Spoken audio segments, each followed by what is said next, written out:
This episode is sponsored by Chismoso Cocktail and Comida in Knoxville, Tennessee.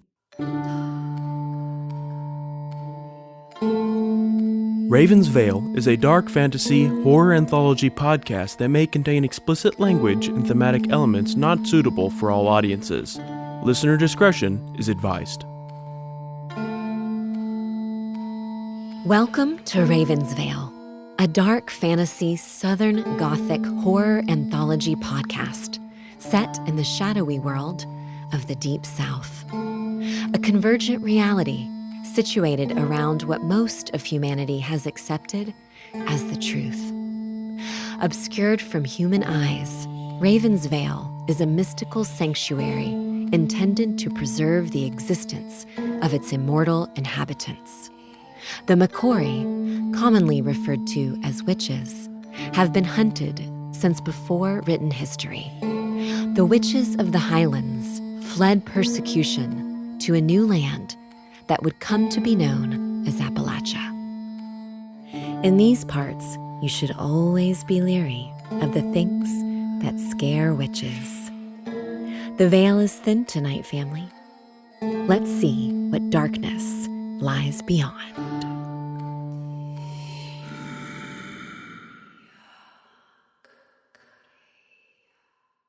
Well, hey there, family. Welcome, everybody. Look who's done wandered back up the holler. The holidays done snuck up on us again, and we want to make sure y'all give our Christmas episodes a good listen. We went on and reposted the Christmas specials from Season 1 and Season 2, so if you play them in order, you'll catch a whole lot more of the story we've been weaving. Hard to believe it, but it feels like just yesterday the young'uns were out chasing lightning bugs and splashing in the creek. Now it's colder than a witch's... darn. Y'all know the rest of that. Sorry. This mountain chill cuts right through my old bones. Reckon we ought to get back to untelling this tale. Let me think where we left off. Oh, that's right. Helen had gone and jumped off the cliff to her death right in front of Miss Sibyl and Petra. I've been trying to ease y'all towards what's coming, but mercy. I hope you're ready for the end and the beginning and a whole mess of trouble sitting square in the middle. So pull yins up a chair by the fireplace before the cold sets in too deep. Let's settle on down now, family, and listen close. Best grab yourselves a hanky, too, 'cause Ravensville ain't never gonna be the same.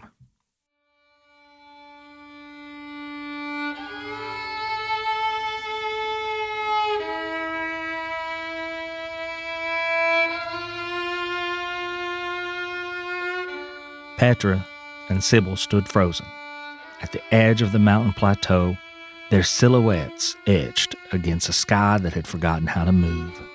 Their bodies were statues, rigid, breathless, while their minds spiraled into chaos, grasping for meaning in the wake of the impossible. The air around them held its breath, as if the earth itself recoiled from what had just taken place. Even the trees seemed to lean away, their branches trembling in silent witness. What had just unfolded defied logic, shattered ritual, and unraveled the fragile weave of certainty they'd clung to. Petra's eyes, wide and unblinking, brimmed with disbelief. A single tear traced the curve of his cheek, slow and deliberate, like a punctuation mark in a sentence too painful to finish. The silence between them was not empty. It was dense, alive, a communion of grief and awe. Time fractured. What felt like hours may have only been a few seconds, or perhaps they had slipped into some dimension where time no longer dared to intrude. The question hung between them like mist. What do we do now? Then the wind stirred. Cold and insistent, it tugged at their cloaks, whispering reminders of the present. It carried the scent of stone and storms and with it came sound. Sharp, jubilant caws from Helen's ravens, circling above with a frenzy that bordered on jubilation. From the chasm where Helen had stepped off the cliff, her final act, deliberate and defiant, a small, shimmery copper orb began to rise. It pulsed with a warm, peaceful glow, soft yet insistent, like a heartbeat made visible. It hovered just above the edge of the cliff, spinning slowly, casting flickers of light across the stunned face of Petra and Sibyl. Sibyl reached out instinctively, though her hand trembling. Petra, entranced, whispered a name, not Helen, but something ancient, something buried, something older than the mountains. It came from somewhere beneath his knowing, out of his subconscious where all knowledge can exist without being known. The valley, the emotion, and the light inspired a brief emergence of an awareness before it was pulled back down into the depths of forgotten unknowns. Valmera. The orb flared bright for a breathless moment, as if it had heard Petra's whispered invocation and answered in kind. Time stood still. Then the wind stirred, bringing its cooler breeze to the air. The ravens quieted. Even the stones beneath their feet seemed to shift, subtly, as if the mountain itself had resumed its pulse. Slowly, deliberately, the orb floated toward Petra and Sibyl, its glow softening into a beckoning shimmer. It paused mere inches from their face, pulsing with a rhythm and energy that felt like language. Follow me. Then, without a sound, it turned and drifted away, tracing a path back towards Helen's hovel. Neither spoke. They simply moved, compelled by something more profound than reason. Their steps were hesitant but obedient, as if the orb had tethered itself to their will. Petra looked around intently, as if seeing the place for the first time. It was unusual. When they found themselves at the front door of the hovel, it opened on its own, smoothly, silently. The wood was rough but elegant, as if untouched by time or weather. And for the first time, Sibyl noticed faint sigils etched into its surface that shimmered briefly as the orb passed through. Orb drifted silently past the threshold, its soft light spilling like moonlight over timbered walls and the stone floor worn by time.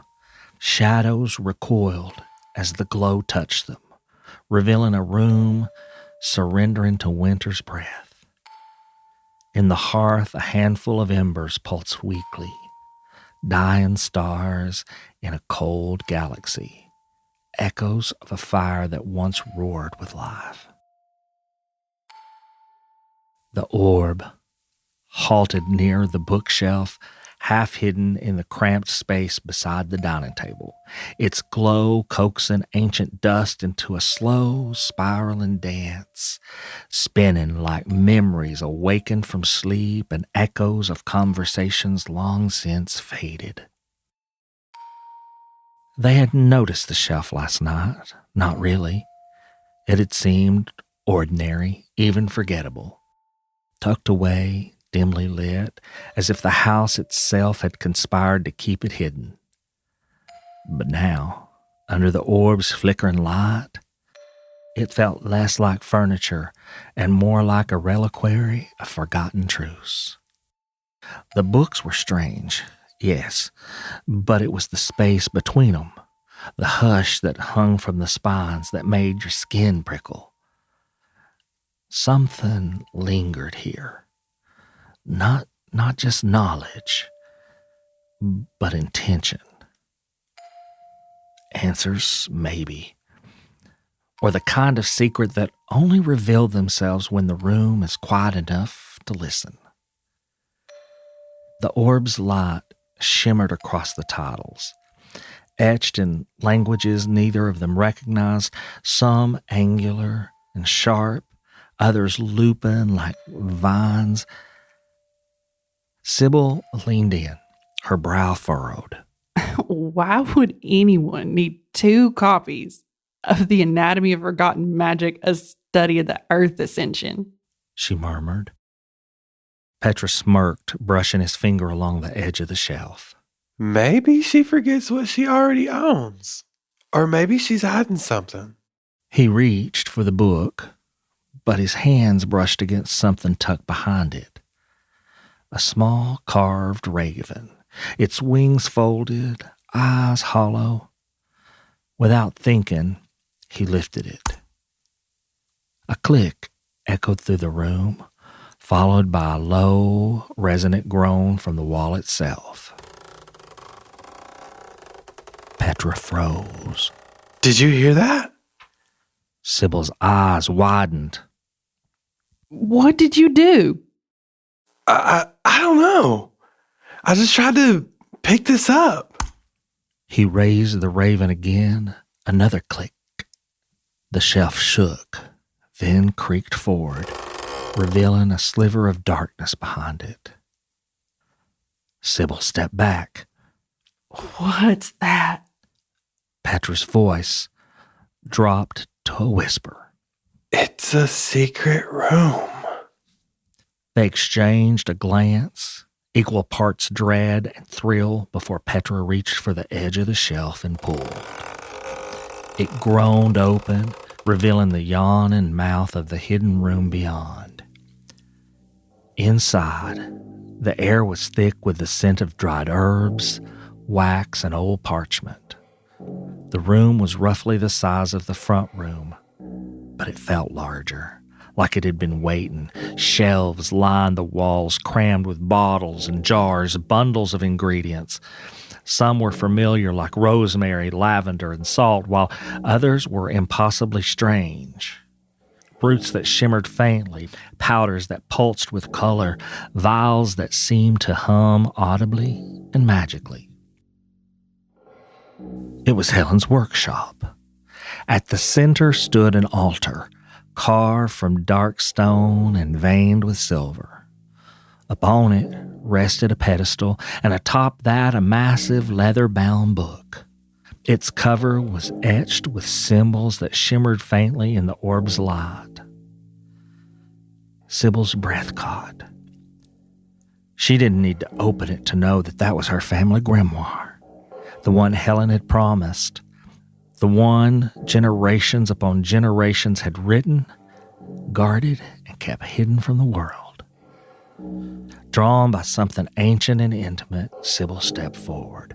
Her hand hovered above the book, trembling. Then she touched it. The orb surged forward, piercing her chest in a flash of radiant light. Sibyl gasped, her body aching as if struck by lightning. The room pulsed with energy, and then silence. Her knees buckled. Petra? She whispered weakly, voice thin and urgent, reaching out blindly as her strength gave way. Petra lunged forward, catching her just in time, guiding her gently to a nearby chair. Sibyl's eyes fluttered open, dazed and unfocused. Exhaustion and something newly awakened behind them. She clutched the edge of the seat, breathing shallowly, as if the book had poured centuries into her vein. Petra knelt beside her, one hand on Sibyl's shoulder, the other hovering near the grimoire, unsure whether to touch it or leave it be. The orb was gone, or perhaps not gone, now part of Sibyl.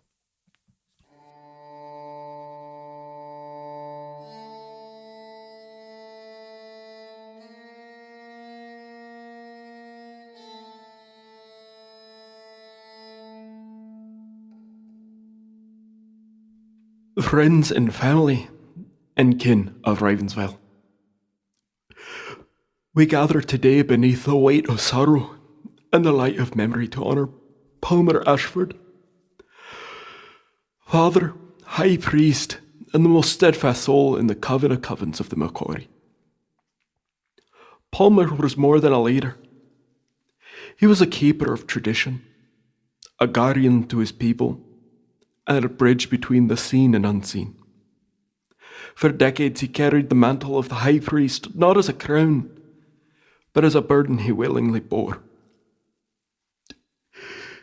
He believed that power was not meant to be wielded for glory, but bring together the fractured spirits of his Mekori brothers and sisters. I knew Palmer not only as the High Priest, but as my closest friend. As we children, we explored every inch of Ravensvale, together, speaking of mysteries and mundane joys alike. He had a way of making the extraordinary feel natural, and the ordinary feel sacred. His laughter could break the tension in the darkest moments, and his silence could remind you of the gravity of the stars. Palmer was a wonderful husband to Mary. God rest her soul. And an outstanding father to our Sibyl. But in truth, he fathered generations of Mekori. He taught us that the coven was not a hierarchy, but a circle.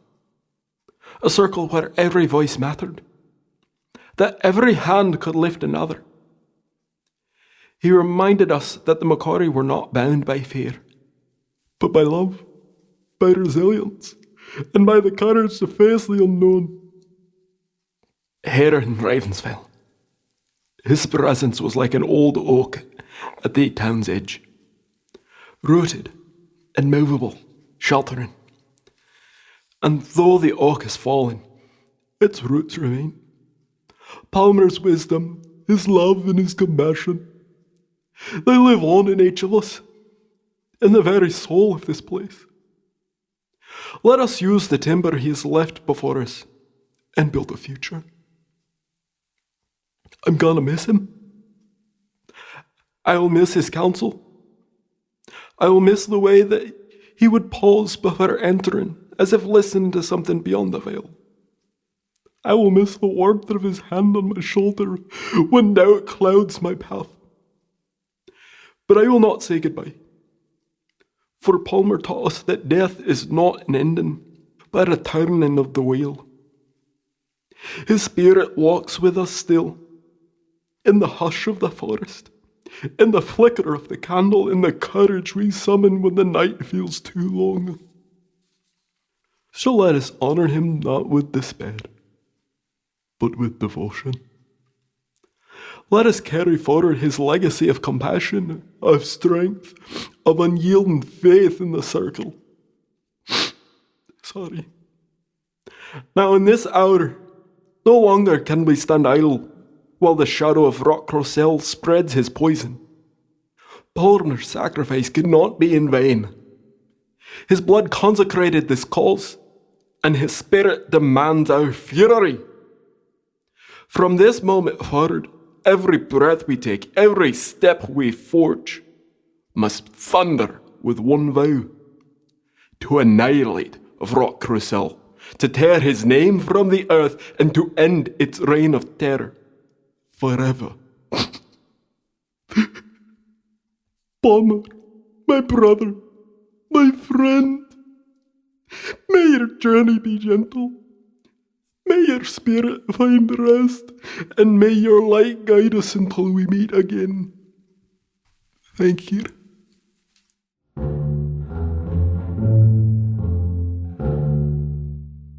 Wrap up your night with bold flavor at Chismosos Cocktails and Comida in Knoxville, a cocktail bar that celebrates the rich cultural heritage of Mexican Americans, focusing on additive-free tequila and mezcal. Sip handcrafted cocktails and savor their rotating menu of dishes like green chorizo and spaghetti verde.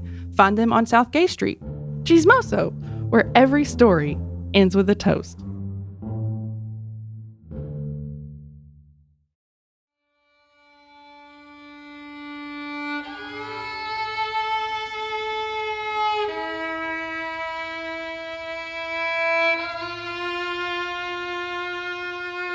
In the hushed stillness of Palmer's study, Sibyl sat curled in the shadow of her father's great desk, her knees drawn up tightly to her chest, her arms wrapped around them like a child warding off a storm.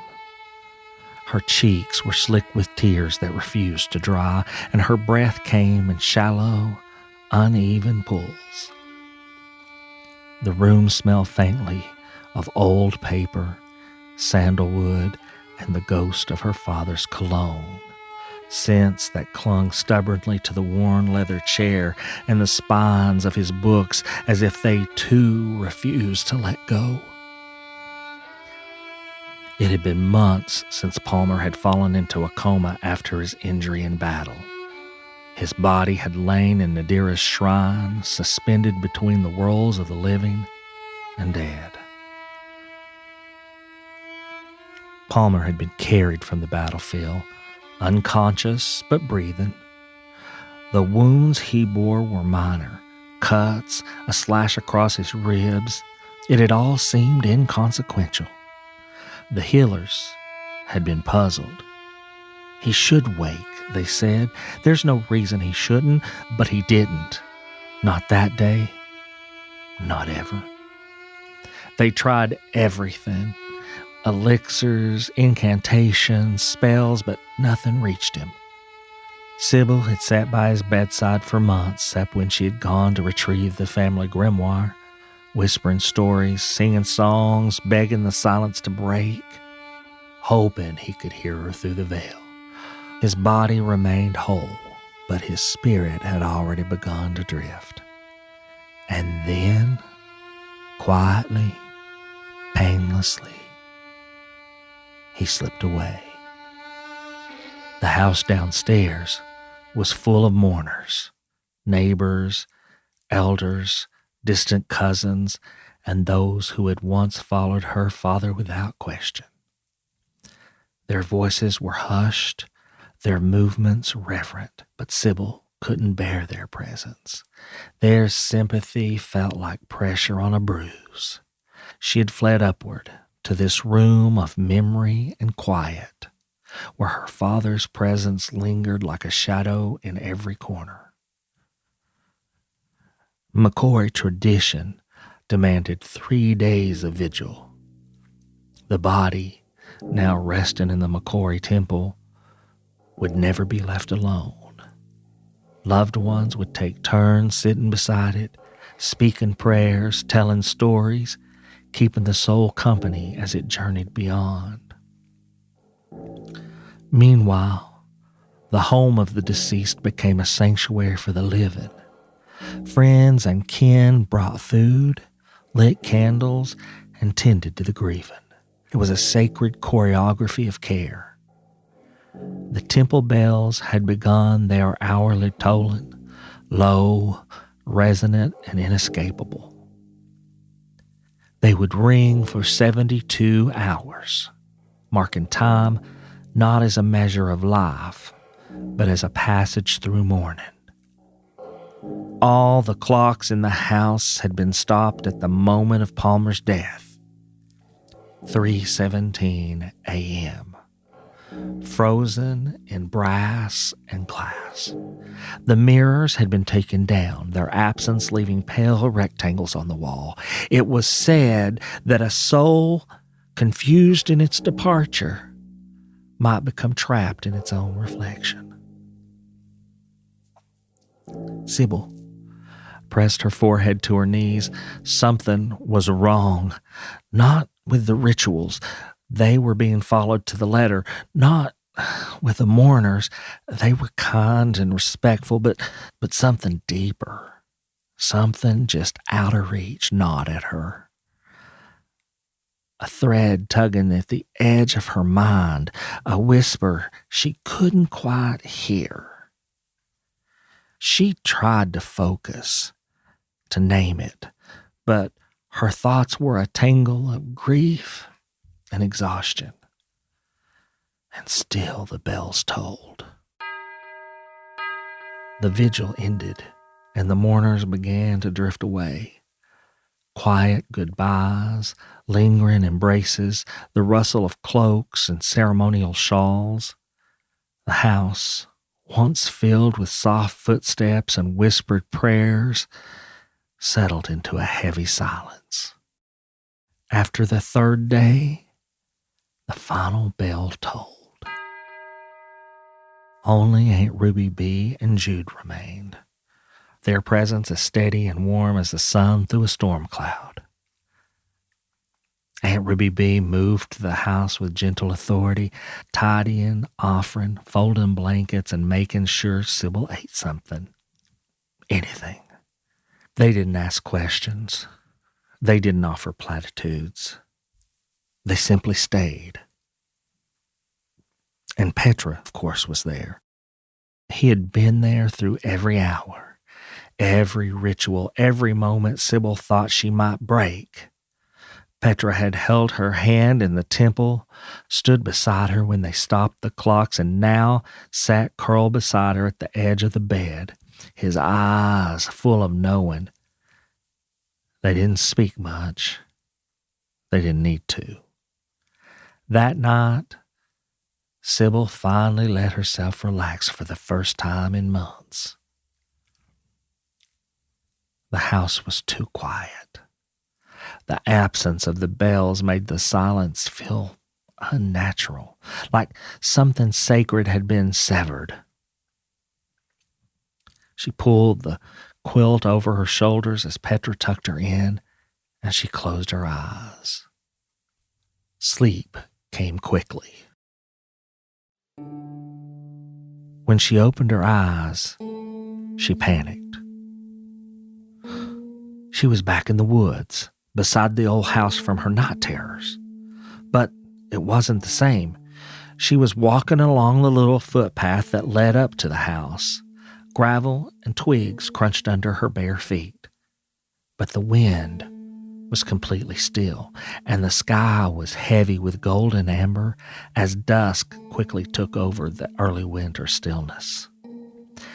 The porch groaned under her weight as she stepped up, and sure enough, as it had always been, the front door was standing wide open. Inside, all of the furniture was gone. Whispering voices echoed from corners, speaking in a language she almost understood. She turned towards the sound, but the room stretched away from her impossibly long, impossibly dark. Petra was nowhere to be found. Time stretched thin. Minutes felt like hours. The air smelled musty and like something sour. Her heart started to thump, slow and hard, like they were trying to warn her. She didn't want to go up the stairs. She had never wanted to go upstairs. But her feet moved her anyway, like they had a mind of their own. By the time she reached the landing, her breath was shallow, her pulse a heavy drumbeat in her ears. The attic door was waiting for her, just barely cracked open. Then she was up the stairs. She didn't remember climbing them. She wanted to turn around. She begged herself to run, but her legs carried her forward, slow and steady towards the closet. And that's when everything shifted. Sometimes the door was locked, but she knew. She knew there was something inside the trunk in the closet she didn't want to see. She opened the door because she was also trying to convince herself that this was a dream. She knows this is a dream, and she's no longer that scared little girl, but something feels off. Her magic is tingling, and she feels her mama's sweet spirit comforting her.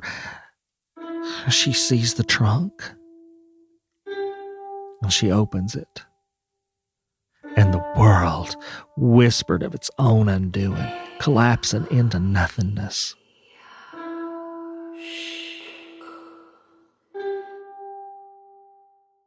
Sibyl come up out of sleep like she was dragged from the bottom of the holler creek, gasping hard and clutching at the quilts like it was the only thing keeping her from being pulled under.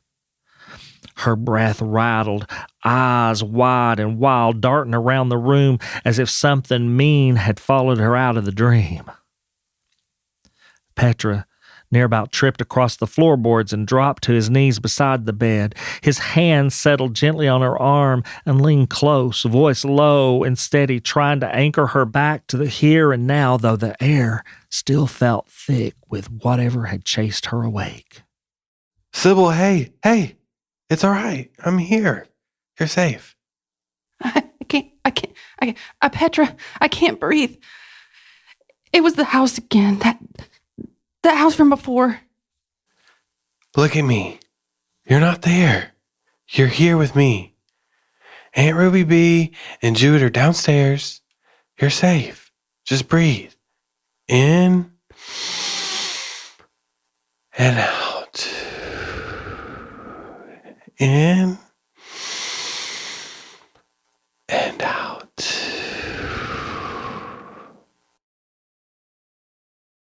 No, you don't understand. It's not just the house.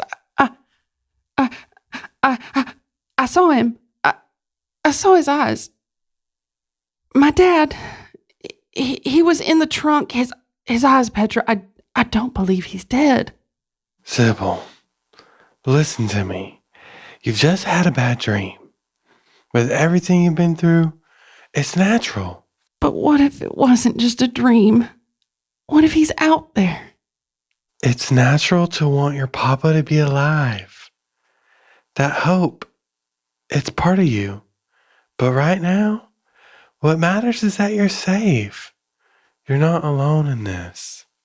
I don't know how to stop it. The night terrors, the memories, they keep dragging me back. But they're not the same. It felt different. I knew I was dreaming, but I was being pulled through the house by it was like some unseen force was making me. I just know something isn't right. I have to go back. Then I'll come with you. You don't have to fight the shadows alone. Sibyl leaned her head against Petra's chest, tears slowly running down her face. Her trembling was gradually calming.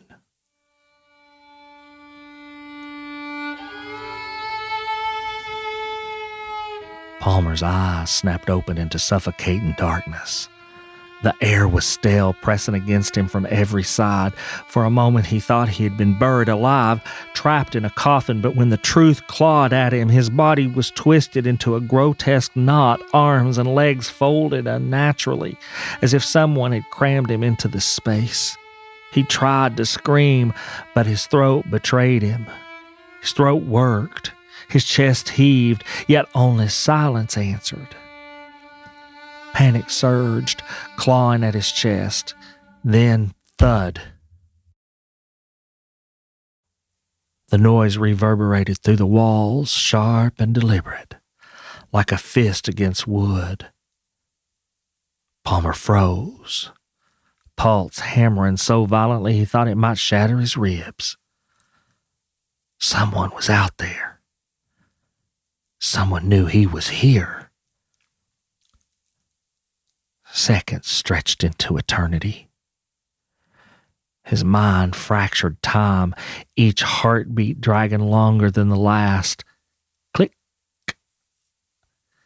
A blinding white light detonated into the darkness, searing his eyes. He recoiled, but there was nowhere to go. A shape loomed in the glare, indistinct, shifting, impossibly close. And then the shadow was gone.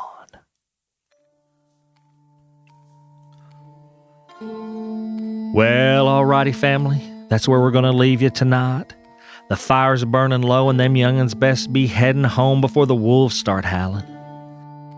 Snuggle in and let your dreams wander gently, and may the night be peaceful.